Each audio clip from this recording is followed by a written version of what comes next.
Pues si vimos los stories ayer, revisamos un poquito la tabla de contingencia de cómo los datos de la vacuna, con esos datos en la tabla podíamos obtener el riesgo relativo, la reducción del riesgo relativo y luego así aquello que llaman la eficacia de la vacuna. Entonces vamos a hacerlo en directo con los datos de Pfizer y así en bruto y vamos a obtener el riesgo relativo y vamos a ver si podemos llegar a la misma eficacia que está reportada. Pero luego vamos a ir un poquito más allá. Vamos a hablar del riesgo absoluto y de la reducción del riesgo absoluto, que es algo que cuando hablamos de medicación me interesa mucho más que el riesgo relativo.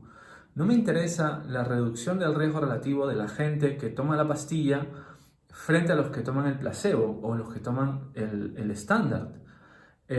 Sino me interesa el riesgo absoluto, porque eso me dice en realidad si es que la persona da igual su condición, da igual, como dice alguien, el punto de partida, si realmente tomando un tratamiento su riesgo para una enfermedad determinada baja.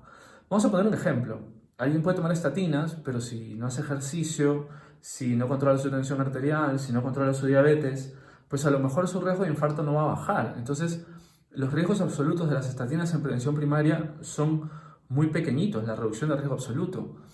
Y a través de la reducción del riesgo absoluto se obtiene el número necesario a tratar. Por eso es que en prevención primaria el número necesario para tratar, que es la cantidad de gente que yo tengo que darle una estatina para evitar una muerte o un infarto, es muy alto, es como de 300. Por eso es que cuestionamos el uso de las estatinas en prevención primaria. Pues algo así ocurre en este momento con la publicación de análisis intermedios, ¿no? Los estudios no han terminado, siguen en curso, pero ese es un análisis intermedio por la situación de urgencia de la pandemia.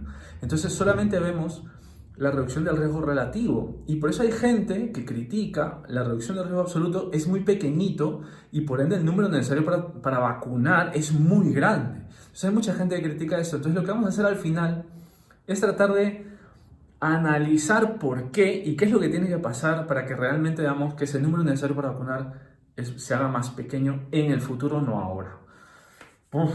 Vale, pues esta es mi tabla de contingencia y lo que quiero que recuerden es que partimos de la gente que tuvo la enfermedad habiéndose vacunado, ¿no? No partimos de a cuántos no les dio, sino partimos realmente de a quiénes les dio la enfermedad vacunándose, porque así yo calculo el riesgo de tener esa enfermedad. Entonces, vamos a usar los números del papel publicado por BioNTech y Pfizer acerca de su vacuna y vamos a ver si nos sale un número parecido, ¿no? Entonces, ellos dicen que los que se vacunaron, 9 tuvieron coronavirus, tanto la gente que tuvo la infección por primera vez como la gente que aparentemente había tenido la infección antes. Y el total de la gente que se vacunó fue 18.198. 18.198. Luego, de los que recibieron el control, 169 fueron los que se enfermaron. Y de todos los que recibieron el control fueron 18.325. ¿Vale? Entonces, quiero que pongan atención a un detalle, porque ya aquí vemos alguna cosa rara que llama la atención. Voy a corregir este 8 que no me gusta. Por ahí alguien me dijo que soy TOC, yo creo que no. A ver, pues imagínense un pie chart, ¿no? Un chart en torta. Entonces, de este 18.198, si yo quiero graficar el 9, pues es más o menos una línea, ¿no? Y de 18.325, si esto fuera 18.325, yo quiero graficar el 169, pues también es casi una línea, ¿no? Porque en proporción es muy pequeñito, pero si yo eliminara esto, sí que vemos una diferencia gorda, grande, ¿no? Este número tiene un solo dígito, este número tiene 3 dígitos. Entonces ya vemos cómo en relación los vacunados y controles, los que enfermaron, que recibieron la vacuna y los que recibieron el control, vemos que así el número frío, en seco, duro, hay una diferencia, pero cuando lo comparamos como en tasa, podríamos decirlo así, a la cantidad total de vacunados, no parece mucha la diferencia, ¿no? Entonces, eso quiero que tengan en cuenta para el cálculo final. Ya le echaremos una mirada al número que tengamos al final, sobre todo la diferencia entre el riesgo relativo y el riesgo absoluto. Vamos a terminar la tabla, yo creo que es importante, ¿no? Recordemos que de los que se vacunaron, pues 9 tuvieron COVID y pues ya ahora sí, para los que quieren, ¿cuántos no se enfermaron? Pues no se enfermaron 18.189, genial. Y de los que recibieron la vacuna control, ¿cuántos no se enfermaron? 18.156, ¿no? Entonces, como vemos, nuevamente, hay una diferencia importante entre la cantidad de gente que no se enfermó de los que recibieron la vacuna en relación a los que recibieron el control. Pero el número parece igual, ¿no? O sea, 18.100, 200, y aquí 18.150, o sea, como que pareciera que el número es igual, donde realmente vemos la diferencia es aquí, ¿no? 9 versus 169.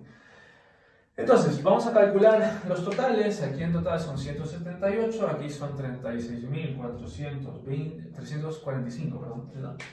36.345. Y aquí en total, pues el N era 36.523, ¿no? Entonces básicamente son como 44.000 personas, ¿no? Así redondeando lo gordo y feo. Vamos a poner estos números y vamos a calcular el riesgo de tener COVID habiéndose vacunado en relación a habiéndose puesto el control. Entonces decíamos, pues ¿quiénes tuvieron COVID vacunándose? 9, pero no vamos a poner el 9 así entero solo. Tenemos que calcular la tasa, ¿no? O sea, en relación a todos los que recibieron la vacuna. Entonces este número en realidad es 9 partido entre 9 más 18.189, que sería 18.198. Y abajo lo mismo, el 169, ¿cuántos se enfermaron recibiendo el control? Pero siempre en relación a todos los que recibieron el control, que serían 169 más 18.156, que sería sobre 18.325. Cogemos nuestra calculadora mágica y esto sale 0.0004 y abajo sale 0,0092 para tener el mismo número de decimales. Pues hacemos la división y este número nos queda 0.043. Y esto es lo que nosotros llamamos riesgo relativo. Habíamos dicho ayer, para los que vieron los stories de ayer, ¿cómo interpreto esto, no? Recordemos que el riesgo estándar, el riesgo por defecto, es 1.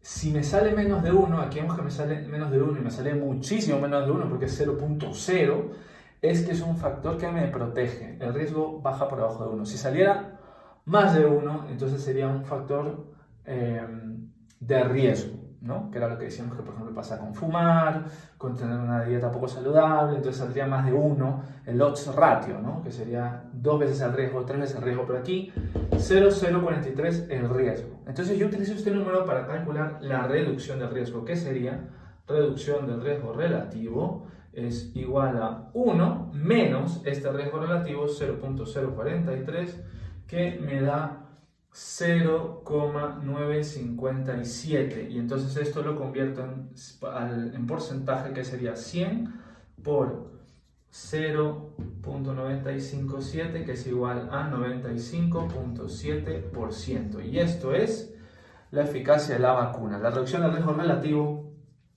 convertido en porcentaje es la eficacia de la vacuna de Pfizer. Ahora lo que vamos a hacer es ver el riesgo absoluto, vamos a hablar un poquito de ello, y luego el número necesario para vacunar y cómo es, por qué la gente utiliza ese detalle para cuestionar el que pongamos toda nuestra fe en la vacuna como la gran cura de la pandemia.